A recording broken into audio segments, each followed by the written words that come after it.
UP PCS pre वाले इस video को पूरा जरूर देख के जाएं। यूपी पीसीएस में करीबन करंट अफेयर के सारे क्वेश्चन मिला के 38 से 40 सवाल आते हैं हर बार। पिछले एक साल का कंप्लीट कवरेज है इसमें, सब कुछ रिवाइज्ड और अपडेट करके फाइनल पापा वीडियो आप लोगों को दिया है।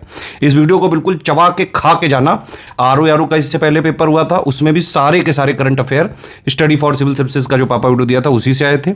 यूपी पीसीएस 2024 का जो प्री 22 दिसंबर 2024 को हुआ था, उसमें भी सारे के सारे करंट अफेयर के question study for civil services से ही आए थे। अभी बीपीएससी का एग्जाम हुआ, उसमें भी सारे करंट अफेयर के स्टडी फॉर सिविल सर्विसेज के पापा वीडियो से ही आते हैं। प्री के करीबन 20-21 दिन पहले जो हम वीडियो देते हैं, बस वही सफिशिएंट होता है अपने आप में। इसके साथ आप यूपी बजट का पापा वीडियो जो अभी इसी महीने 2-3 दिन पहले आपको लास्ट 12 मंथ का करंट अफेयर दिया है, वो देख डालो। पूरा यूपी का करंट हो गया है ना, क्योंकि 40 क्वेश्चन आते हैं करंट से, 30 के आसपास टोटल वाले से हो गए। 3, 4, 5 जो है यूपी बजट और प्लस जो है यूपी करंट मिला के होता है। तो करंट वाला आप देख डालो यूपी का, उससे हो जाएगा। प्लस इकोनॉमी के भी बजट पापा, यूनियन बजट पापा, यूपी बजट पापा और इकोनॉमी वीडियो जो हम इकोनॉमी पापा जो वीडियो दिया है, वो तीनों देख डालो, उससे इकोनॉमी के सारे हो जाएंगे कवर। कोई और अपडेट होगा इकोनॉमी पापा में फिर से उसमें जो है चीज़ें दे दूंगा, लेकिन जो अभी आरओ के पहले दिया था इकोनॉमी पापा, उसको आप देख लेना। तो करंट अफेयर का ये पूरा जो है आपका कवर करा देगा यूपी पीसीएस का। इसके अलावा कोई मैगजीन, कोई बुक, कोई आँख कान नाक गला मुंह हाथ ये सब नहीं करना है। यूपी पीसीएस के लिए ही लगे रहते हैं हम लोग पिछले 9 साल से। हर बार पिछले कई सालों से सारे के सारे current affair study for civil services से ही आते रहे हैं, पीसीएस में ही नहीं, आरओ में, बीओ में भी। ठीक है, बाकी प्री का जो है अभी जितना दिन बचा हुआ है उसमें भी अगर एक कट ऑफ निकालने की एक जबरदस्त कोशिश करनी है आपको, तो आप एटलीस्ट ये जरूर करें कि लास्ट में एक रीडिंग आप पूरी कंपाइलेशन की सारे सब्जेक्ट की अपडेटेड और रिवाइज्ड वाला जो हमने पीडीएफ दी उससे पढ़ लो। ठीक है, उसको पढ़ जरूर लेना। और लास्ट में सारे सब्जेक्ट की लिस्टिंग्स आप जो है पीडीएफ जो है पढ़ लो, जो अपडेटेड और रिवाइज्ड इस बार का वर्जन दिया गया है। इतना अगर कर लोगे, 1300 पेजेस में है कंपाइलेशन लिस्टिंग, इससे प्री का कंप्लीट जो सिलेबस है वो पूरा का पूरा कवर हो जाता है। ठीक है, पेड क्विज देख के कम से कम 2025 वाले क्वेश्चन जरूर लगा डालना, और टेस्ट सीरीज भी आप एटलीस्ट जो है जितनी हमने दी हैं वो जरूर लगा लीजिएगा। फुल लेंथ वाली तो लगानी बहुत जरूरी है। ठीक है, फुल लेंथ वाली तो लगाइए। इवन मैं आपको बताऊं, अगर आप एससीएस पेड क्विज और एससीएस टेस्ट सीरीज पूरी लगा लोगे, करीबन 50% सवाल आपको डायरेक्टली इनडायरेक्टली इन्हीं दोनों से देखने को मिल सकते हैं। तो चलिए अब भाई वीडियो वगैरह देखिए इसको, और इसमें कोई भी आपके जो क्वेश्चंस वगैरह पूछे गए उनके आप आंसर देने की कोशिश करिए। वीडियो को लाइक जरूर कर लीजिए ताकि आगे भी बढ़ता रहे ये। कोई और फीडबैक, कोई कमेंट, कोई सजेशन आप देना चाहते हैं, प्लीज वीडियो में कमेंट करके आप जरूर बताइए।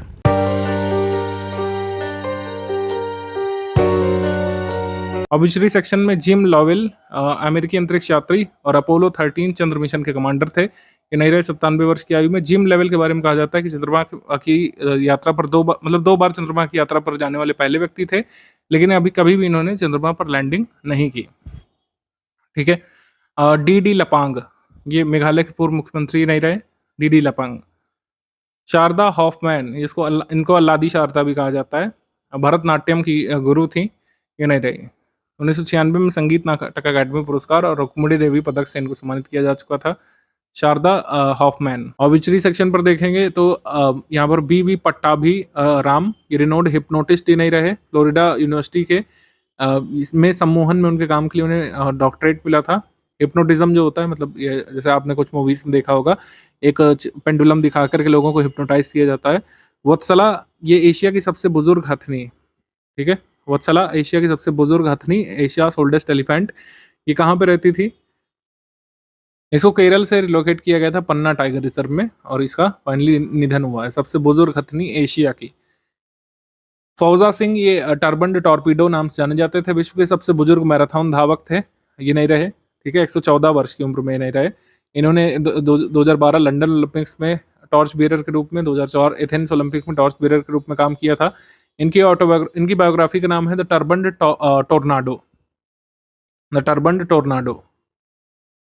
ठीक है, आगे है हल्क होगन WWE आइकन और ग्लोबल पॉप कल्चर के सिंबल, ये नहीं रहे। ऑब्जर्वेटरी सेक्शन पर आ जाते हैं। Doctor M.R. श्रीनिवासन, परमाणु ऊर्जा आयोग के पूर्व अध्यक्ष, ये नहीं रहे। भारत के परमाणु ऊर्जा कार्यक्रम और प्रेशराइज्ड हैवी वाटर रिएक्टर के विकास में इन्होंने महत्वपूर्ण भूमिका निभाई थी। वर्ष 1990 से 1992 तक अंतर्राष्ट्रीय परमाणु ऊर्जा एजेंसी में वरिष्ठ सलाहकार थे। 1996 से 98 तक भारत के तत्कालीन योजना आयोग के सदस्य थे। World association of nuclear operators में संस्थापक सदस्य भी थे। इनको पद्मश्री दिया गया था 1984 में। 2015 में इनको पद्म विभूषण सम्मानित किया गया था। Farmer chairperson of atomic energy commission M.R. Srinivasan, ये नहीं रहे। 95 वर्ष की आयु में 20 मई 2025 को इनका निधन हुआ। सुखदेव सिंह ढींढसा, ये शिरोमणि अकाली दल से थे और फॉर्मर यूनियन मिनिस्टर रह चुके हैं। 89 वर्ष की आयु में इनका निधन हुआ। वाल्मीकि थापर, प्रसिद्ध वन्यजीव और बाघ संरक्षणकर्ता, ये नहीं रहे। टाइगर मैन के नाम से इनको जाना जाता था। विजय रूपाणी, गुजरात के पूर्व मुख्यमंत्री। एयर इंडिया का जो हादसा हुआ है, एयर इंडिया की फ्लाइट 171 दुर्घटनाग्रस्त जो हुई थी टेक ऑफ के जस्ट बाद अहमदाबाद में, और जो कह सकते हैं विमान गिरा था उसमें ये भी सवार थे, तो former chief minister of Gujarat ये नहीं रहे। 12 जून 2025 को इनका निधन हुआ 69 वर्ष की आयु में। मई मंथ 2025 की ऑबिचरीज देखेंगे हम लोग। MGS नारायणन या मुतैयल गोविंदन मेनन शंकर नारायणन, ये प्रेसिडेंट रह चुके हैं ICHR के, यानी Indian council of historical research के, और एमिनेंट हिस्टोरियन थे, ये नहीं रहे। MGS नारायणन जनरल सेक्रेटरी थे इंडियन हिस्ट्री कांग्रेस के 1982 से 1985 तक, और ICHR के ये प्रेसिडेंट के पद पर रहे थे 2001 से 2003 तक। इनका निधन हुआ 92 वर्ष की आयु में। गिरजा व्यास, पॉलिटी में अगर आपने लिस्टिंग पढ़ी है स्टडी फॉर सिविल सर्विसेज की तो आपको पता है गिरजा व्यास ये नेशनल कमीशन ऑफ वुमेन की फॉर्मर चेयरपर्सन है, ठीक है, farmer chairperson of NCW national commission of women. Legislative assembly से मेंबर थी राजस्थान में उदयपुर कॉन्स्टिट्यूएंसी से, और फिर लोकसभा में उदयपुर कॉन्स्टिट्यूएंसी से, मतलब उदयपुर से ये मेंबर रही थी। फिर नेशनल कमीशन ऑफ वुमेन ये 2005 से 2011 तक रही थी। Minister of housing and urban poverty alleviation ये रही थी 2013 तक। बाबा शिवानंद ये योगा प्रैक्टिशनर और स्पिरिचुअल गुरु थे, और वर्ष 2022 में पद्मश्री से सम्मानित किए गए थे, ये नहीं रहे बाबा शिवानंद।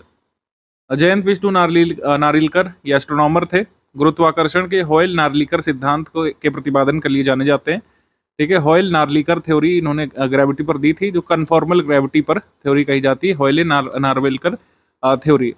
नार्लिकर के बारे में बात करें, इनको पद्म भूषण मिला था 1965 में, कलिंग अवार्ड यूनेस्को को मिला 1996 में, पद्म विभूषण तक इनको मिल चुका है 2004 में। मुझे लगता है कुछ साल बाद मरणोपरांत इनको भारत रत्न भी मिलना चाहिए, ठीक। महाराष्ट्र भूषण अवार्ड मिला 2011 में, और साहित्य अकेडमी अवार्ड 2014 में इनकी ऑटोबायोग्राफी के लिए मिला था। इन्होंने अपनी आत्मकथा लिखी थी। इनकी आत्मकथा का जो शीर्षक था वो था my tale of 4 cities, my tale of 4 cities. Doctor Jayant Vishnu Narlikar ने 1957 में BHU से ही अपनी BSc की डिग्री प्राप्त की थी, तो कहीं ना कहीं उत्तर प्रदेश से भी इनका जुड़ाव है। आगे बढ़ेंगे हम लोग, आ जाएंगे निधन अप्रैल मंथ 2025 में। न्यायमूर्ति कुलदीप सिंह ये नहीं रहे थे। फर्स्ट ग्रीन जज इनको कहा जाता है सुप्रीम कोर्ट का। सुप्रीम कोर्ट के हरित जज की उपाधि इनको मिली थी, क्योंकि पर्यावरणीय न्याय सुनिश्चित करने संबंधी इनकी महत्वपूर्ण भूमिका थी। कई सारे उन्होंने निर्णय सुनाते समय इंश्योर किया कि पर्यावरण का संरक्षण हो। अपने कार्यकाल के दौरान पर्यावरण संबंधी कानून लागू करने के लिए इनको जाना जाता था। ताजमहल को औद्योगिक प्रदूषण से बचाने संबंधी निर्णय भी इन्होंने दिए थे अपने कार्यकाल में। न्यायमूर्ति कुलदीप सिंह 92 वर्ष की आयु में इनका निधन हुआ 25 नवंबर 2024 को। जॉर्ज फोरमैन, बिग जॉर्ज इनको कहा जाता था, one of the world's greatest heavyweight boxer थे जॉर्ज फोरमैन, इनको बिग जॉर्ज कहा जाता था। रंबल इन द जंगल नाम से एक मुकाबला हुआ था, काफी चर्चा में रहा था 1974 में। मोहम्मद अली से ही हार गए थे उस मुकाबले में, और हार के बाद उन्होंने मुक्केबाजी संन्यास ले लिया था और एक प्रीस्ट बन गए थे। बाद में रिंग में फिर से वापस आते हैं, माइकल मूरर को हरा करके सबसे बुजुर्ग हैवीवेट चैंपियन ही बने थे बाद में। जॉर्ज फोरमैन का अंतिम मुकाबला हुआ था 1997 में, शैनन ब्रिक्स से ये हार गए थे। आगे हम लोग बढ़ेंगे, जॉर्ज फोरमैन के बारे में ध्यान रखिएगा। मनोज कुमार बॉलीवुड के अभिनेता निर्देशक, देशभक्ति वाली फिल्मों के लिए जाने जाते हैं। भारत का रहने वाला हूँ, भारत की बात सुनाता हूँ, ये गीत काफ़ी फेमस है जो इन्होंने फिल्माया था। Dada Saheb Phalke award life time achievement पुरस्कार इनको मिला था 2015 में, और इनको फिल्म फेयर अवार्ड से 6 बार सम्मानित किया जा चुका है। मनोज कुमार को नेशनल अवार्ड मिला था अपनी फिल्म उपकार के लिए 1968 में। इनको पद्मश्री मिला था 1992 में। Film fair life time achievement award 1999 में मिला था, ठीक है। और इनका रियल नेम है हरि किशन गोस्वामी। भारत कुमार के नाम से फेमस थे अपनी देशभक्ति वाली फिल्में बनाने के लिए मनोज कुमार जी। आगे दरीपल्ली रमैया, डी रमैया, ये तेलंगाना के मशहूर पर्यावरणविद थे या एनवायरमेंटलिस्ट थे, और जो है इनको लोकली चितला रमैया या फिर वनजीवी नाम से जाना जाता था, वनवासी या वनजीवी नाम से जाना जाता था। इनको सेवा मेडल मिला था 1995 में। वन मित्र अवार्ड जो कह सकते हैं प्राणी संरक्षण में महत्वपूर्ण अवार्ड होता है, 2005 मिला था। National innovation and outstanding traditional knowledge award 2015 में, और पद्मश्री 2017 में अपने पर्यावरण संबंधी काम के लिए। दरिपल्ली रामैया। कुमुदनी लाखिया ये कथक नृत्यांगना थी, ये नहीं रही। इनको पद्म विभूषण मिला था 2025 में ही, ठीक है, 2025 में पद्म विभूषण मिला था। कुमुदनी लाखिया, इनको पद्म भूषण मिला था 2010 में इंडियन डांस बैंड के कंट्रीब्यूशन के लिए। मैथ्यू सैमुअल कलारिकल, भारत में एंजियोप्लास्टी के जनक ये कहे जाते हैं, ठीक है। मैथ्यू सैमुअल कलारिकल, इन्होंने परफॉर्म किया था फर्स्ट एंजियोप्लास्टी सर्जरी भारत में 1986 में, और पद्मश्री अवार्ड मिला था 2000 में। और इन National Angioplasty Registry of India की स्थापना भी इन्होंने की थी। MS कलारिकल ने। आगे पोप फ्रांसिस, ये नहीं रहे थे, कैथोलिक ईसाई धर्मगुरु। Pope Francis first Latin American pope थे, ठीक है, वेटिकन सिटी के।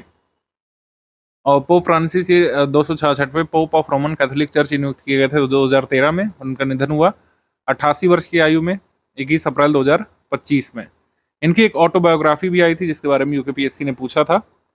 इनकी ऑटोबायोग्राफी छपी थी जैन 2025 में। जैन 2025 में इनकी आत्मकथा आई थी, आत्मकथा, जिसका टाइटल था होप। आत्मकथा या ऑटोबायोग्राफी आई थी होप नाम से, यूकेपीएससी ने पूछा था बुक्स एंड ऑथर वाले क्वेश्चन में, तो ये ध्यान रखिएगा। इनकी ऑटोबायोग्राफी का नाम है होप। और पोप के मरने के बाद जो सक्सेसर बने हैं पोप के रूप में, वो है रॉबर्ट फ्रांसिस प्रीवोस्ट, और इन्होंने पोप लियो 14 के टाइटल के साथ पोपशिप जो है ग्रहण कर ली है। तो वेटिकन सिटी के नए पोप हैं पोप लियो 14वें या फिर रॉबर्ट फ्रांसिस प्रीवोस्ट। डॉक्टर के कस्तूरी रंगन, इसरो के पूर्व अध्यक्ष, और भी महत्वपूर्ण भूमिका इनकी रही है। मॉडर्न इंडिया के बिल्डर्स में इनका नाम आता है, और ये चेयरपर्सन बने थे इसरो के 1994 में।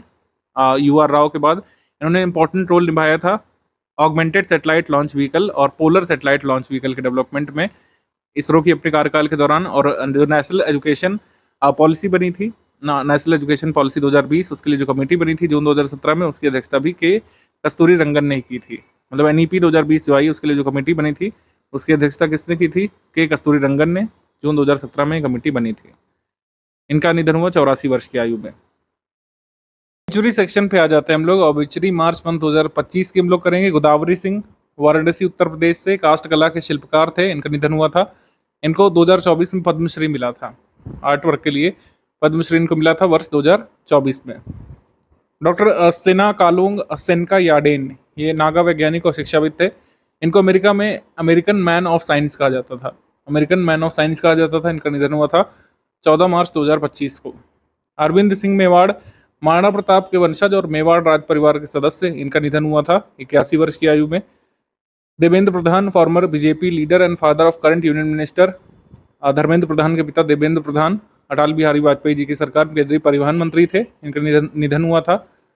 आगे हम लोग बढ़ जाएंगे फेब मंथ पे। लतिका काट्ट, ये प्रसिद्ध मूर्तिकार, सीनियर इंडियन स्कल्प्टर थी, मूर्तिकार थी। इनका निधन हुआ 76 वर्ष की आयु में। आगे नवीन चावला, पूर्व मुख्य चुनाव आयुक्त, ये जो है चीफ इलेक्शन कमिश्नर थे 2009-2010 तक। इनकी एज 79 वर्ष जब उनका निधन हुआ। नवीन चावला। कामेश्वर चौपाल, कमरेल गांव, मरौना प्रखंड, सुपौल डिस्ट्रिक्ट, बिहार से। ये VHP लीडर थे जिन्होंने राम मंदिर के निर्माण के लिए पहली ईंट रखी थी। विश्व हिंदू परिषद के नेता थे। फर्स्ट ब्रिक रखने का श्रेय इनको जाता है अयोध्या के राम मंदिर कंस्ट्रक्शन के लिए। राम मंदिर बनाने के लिए 9 नवंबर 1989 में पहली ईंट इन्होंने रखी थी, कामेश्वर चौपाल ने। ग्यालो थोंडुप, 14वें दलाई लामा के बड़े भाई, ये नहीं रहे। सैम नुजोमा, नामीबिया के फाउंडिंग फादर, नामीबिया के फर्स्ट प्रेसिडेंट कहे जाते हैं, founding father of Namibia. Sam Nujoma, ये नहीं रहे, सैम नुजोमा। नामीबिया को इंडिपेंडेंस दिलाने का श्रेय इनको जाता है, और ये प्रेसिडेंट रहे थे कंट्री के 1990 से 2005 तक।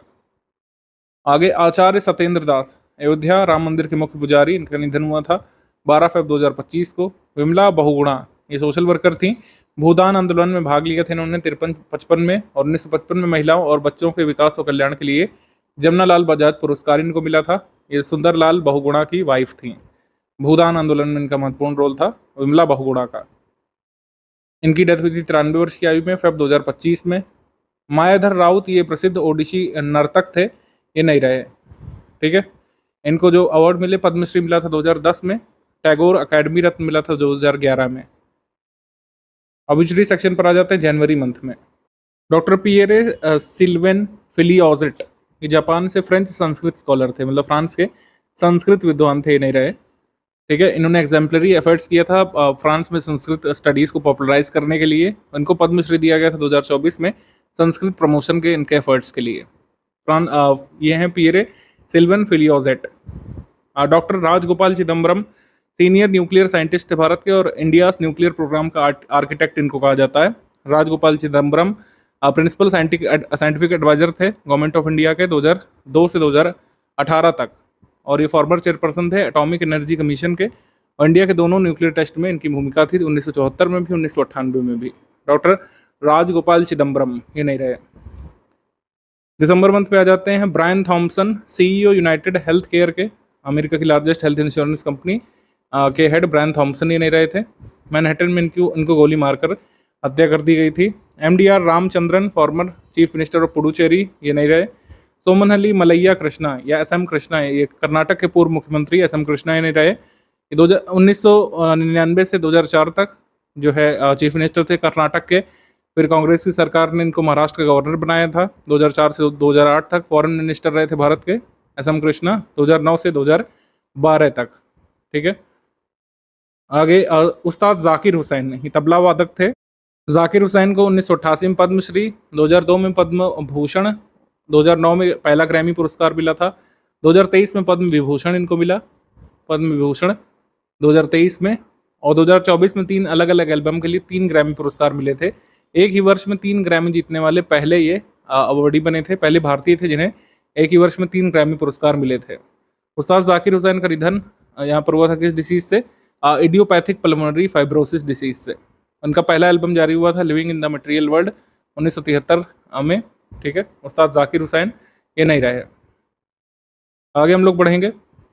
जब भी कोई फेमस आर्टिस्ट का निधन होता है हमें याद रखना चाहिए कि वो किस घराने से जुड़े हुए कह सकते हैं संगीतज्ञ थे। तो ये पंजाब घराने से जुड़े हुए थे, इनके फादर भी और ये भी। हालांकि इनको विभिन्न घरानाओं की शिक्षा दी थी इनके फादर ने, लेकिन इनके फादर थे पंजाब घराने से, और इसीलिए इफेक्टिवली ये भी पंजाब घराने से जुड़े थे सबसे पहले। और जो ये घराना होता है क्या होता है, आर्ट कल्चर में आपने पढ़ा है, स्कूल्स ऑफ म्यूजिक होते हैं। जोधैया बाई बैगा, ये ट्राइबल आर्टिस्ट मध्य प्रदेश की ये नहीं रही, इनको पद्मश्री मिला था वर्ष 2023 में। ठीक है, पद्मश्री अवार्ड 2023 में मिला था जोधैया बाई बैगा को। आगे बढ़ेंगे। तुलसी गौड़ा, तुलसी गौड़ा फेमस पर्यावरणविद, इंडियन एनवायरमेंटलिस्ट, इनको इंसाइक्लोपीडिया ऑफ फॉरेस्ट भी कहा जाता है। इनको पद्मश्री मिला था 2021 में अपने काम के लिए। 80 वर्ष की आयु में इनका निधन हुआ तुलसी गौड़ा का। तुलसी गौड़ा। ओम प्रकाश चौटाला, ये हरियाणा के पूर्व मुख्यमंत्री, 5 बार मुख्यमंत्री रहे थे।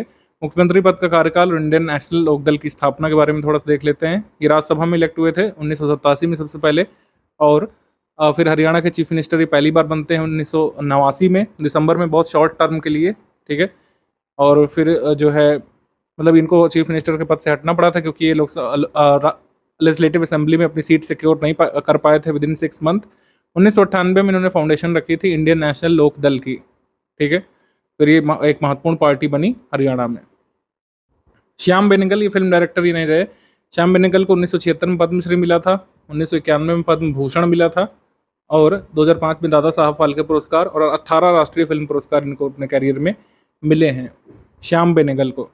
श्याम बेनेगल ने द चर्निंग, सत्यजीत रे और द मार्केट प्लेस जैसी किताबें लिखी हैं।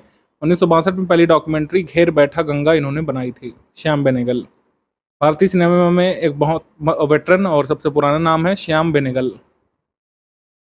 आगे हम लोग बढ़ते हैं। डॉक्टर मनमोहन सिंह जी, इनके निधन के बारे में मुझे लगता है कि जरूर पूछेगा आयोग, कोई भी आयोग हो ये जरूर इससे पूछना चाहेगा। Former prime minister of India, इनके बुक्स के बारे में पूछा जा सकता है। मनमोहन सिंह द्वारा लिखी गई पुस्तकें, भारत के निर्यात रुझान और आत्मनिर्भर विकास की संभावनाएं, इन्होंने लिखी थी किताब India's export trends and prospects of self sustained growth. ये खुद भी इकोनॉमिस्ट थे, तो इन्होंने इंडियन इकोनॉमी पर किताब लिखी थी 1998 में। ऑटोबायोग्राफी इनकी है चेंजिंग इंडिया। चेंजिंग इंडिया नाम से इनकी आत्मकथा आई थी डॉक्टर मनमोहन सिंह की 2018 में। इनके सारे अवार्ड्स और जो महत्वपूर्ण पद पर ये रहे थे डॉक्टर साहब, इनके बारे में देख लेते हैं। 1987 में पद्म विभूषण मिला इनको। 1993 में यूरो मनी ने वर्ष के सर्वश्रेष्ठ वित्त मंत्री का खिताब इनको दिया। 1994 में एशिया मनी ने वर्ष के सर्वश्रेष्ठ वित्त मंत्री का खिताब दिया। 1995 में जवाहरलाल नेहरू जयंती शताब्दी पुरस्कार मिला। 1995 में Wright prize for distinguished performance मिला। 1956 में एडम स्मिथ प्राइज इनको मिला था। Adam Smith prize for economy 2002 में आउटस्टैंडिंग पार्लियामेंटेरियन अवार्ड, वर्ष 2010 में सऊदी अरब का दूसरा सर्वोच्च नागरिक सम्मान इनको मिला था, और 2015 में जापान का दूसरा सर्वोच्च नागरिक सम्मान ऑर्डर ऑफ द पलाउनिया फ्लावर्स या ग्रैंड कॉर्डन इनको मिला था। ये सब पुरस्कार हो गए डॉक्टर मनमोहन सिंह के। इनके कार्यकाल को अगर देखें तो इनका कार्यकाल शुरू होता है economic adviser ministry of commerce के तौर पर 1971 में economic adviser ministry of commerce, 1972 से 76 chief economic adviser ministry of finance, 1976 secretary ministry of finance, 1976 में honorary professor at JNU university, 1976 से 80 के बीच director of Reserve Bank of India, ठीक है। 1985 से 87 head of the planning commission, economic adviser to the prime minister of India 1990-91, chairperson of university grants commission 1991 में, और finance minister of India 1991-96 तक, 2004 से 2009 तक, 14th prime minister of India, 15 prime minister of India. इन्होंने शपथ ली थी 22 मई 2009 को, ठीक है। 1991, 95, 2001, 2007, 2013 में ये अपर हाउस में गए थे असम से, और अपर हाउस यानी राज्यसभा में 2019 में गए थे मनमोहन सिंह जी राजस्थान से। तो लोकसभा से कभी चुनाव नहीं लड़े डॉक्टर साहब, ये राज्यसभा से ही पार्लियामेंट के मेंबर बने कई बार। आरबीआई के डायरेक्टर बनने के बाद ये एक बार गवर्नर भी बने थे। भारत के 15वें आरबीआई गवर्नर थे मनमोहन सिंह जी, ये भी ध्यान रखिएगा। मुझे लगता है इनके टेन्योर के बारे में जरूर पूछ सकते हैं क्रोनोलॉजी में लगाने के लिए कि पहले क्या बने बाद में क्या बने। तो चीफ इकोनॉमिक एडवाइजर, फिर सेक्रेटरी, फिर जो है डायरेक्टर, फिर गवर्नर ऑफ आरबीआई, फिर हेड ऑफ प्लानिंग कमीशन 1985-87 में, economic adviser to the prime minister of India 90-91 में, और फिर जो है यूजीसी के चेयरपर्सन 1991 में, फिर फाइनेंस मिनिस्टर। ये वाला टेन्योर जरूर ध्यान रखिएगा क्रोनोलॉजी में लगाने को, मुझे ऐसा लगता है कि आ सकता है। I am not giving ideas. Jimmy Carter, ये पूर्व राष्ट्रपति अमेरिका के 39वें, नहीं रहे, 100 वर्ष की आयु में इनका निधन हुआ था। इनको नोबेल पीस प्राइज मिला था 2002 में। जिमी कार्टर को नोबेल पीस प्राइज मिला था वर्ष 2002 में। आगे हम देख लेते हैं नवंबर 2024 में सूरजमणि, फेमस शहनाई प्लेयर, हिमाचल प्रदेश से नहीं रहे, सूरजमणि। इनको बिस्मिल्ला खान ऑफ हिमाचल प्रदेश कहा जाता था, बिस्मिल्ला खान ऑफ हिमाचल प्रदेश। अभी विवेक देबरॉय अर्थशास्त्री और प्रधानमंत्री की आर्थिक सलाहकार के अध्यक्ष रह चुके थे। विवेक देबरॉय इकोनॉमिस्ट ये नहीं रहे, 69 वर्ष की आयु में नवंबर में इनका निधन हुआ था। शारदा सिन्हा, फेमस लोक गायिका, famous folk singer of Bihar, ये नहीं रही, बिहार कोकिला नाम से इनको जाना जाता था, और 1991 में पद्मश्री, पद्म भूषण इनको मिला था 2018 में। आगे जॉन अल्फ्रेड टिनीसवुड, विश्व के सबसे बुजुर्ग व्यक्ति, इनका निधन हुआ था इंग्लैंड में 112 वर्ष की आयु में। और सबसे बुजुर्ग जीवित महिला का रिकॉर्ड किसके नाम है? टोमिको इटूका के नाम। टोमिको इटूका जापान से सबसे बुजुर्ग जीवित महिला। और वर्ल्ड ओल्डेस्ट मैन, ये किताब था जॉन अल्फ्रेड टिनीसवुड के नाम। अमी कुमार बागची, प्रमुख आर्थिक इतिहासकार और मैक्रो इकोनॉमिस्ट, प्रोफेसर, ये नहीं रहे थे अमी कुमार बागची। 88 वर्ष की आयु में इनका निधन हुआ था। अक्टूबर में डॉक्टर राधा चरण Gupta, famous Indian mathematician, professor of वैदिक मैथमेटिक्स, ये नहीं रहे। और डॉक्टर पी वेणुगोपाल, भारत में हार्ट ट्रांसप्लांट करने वाले पहले डॉक्टर, ये नहीं रहे थे पी वेणुगोपाल। इनको पद्म भूषण दिया गया था 1998 में, पद्म भूषण 1998 में दिया गया था पी वेणुगोपाल को। रतन नेवल टाटा, ये नहीं रहे थे, इंडियन इंडस्ट्रियलिस्ट और चेयरपर्सन टाटा ग्रुप के। अभी एक एग्जाम हुआ था इंजीनियरिंग का, उसमें पूछा गया था कि इनको पद्म भूषण कब मिला था। वर्ष 2000 में पद्म भूषण मिला था, पद्म विभूषण मिला वर्ष 2008 में, और 2014 में असम वैभव पुरस्कार मिला, 2023 में महाराष्ट्र उद्योग रत्न पुरस्कार मिला, 2023 में ऑर्डर ऑफ ऑस्ट्रेलिया पुरस्कार। 1991 में टाटा सन्स और ट्रस्ट का अध्यक्ष बनाया गया था रतन नेवल टाटा। 86 वर्ष की आयु में इनका निधन हुआ 9 अक्टूबर 2024 को। के एस पुट्टस्वामी, निस्ता के अधिकार मामले में अहम भूमिका निभाने वाले न्यायमूर्ति थे ये। आधार जजमेंट के लिए इनको जाना जाता है। इन्होंने आधार स्कीम को सुप्रीम कोर्ट में चैलेंज कर दिया था। जस्टिस के S Puttaswamy versus union of India case इसको कहा जाता है।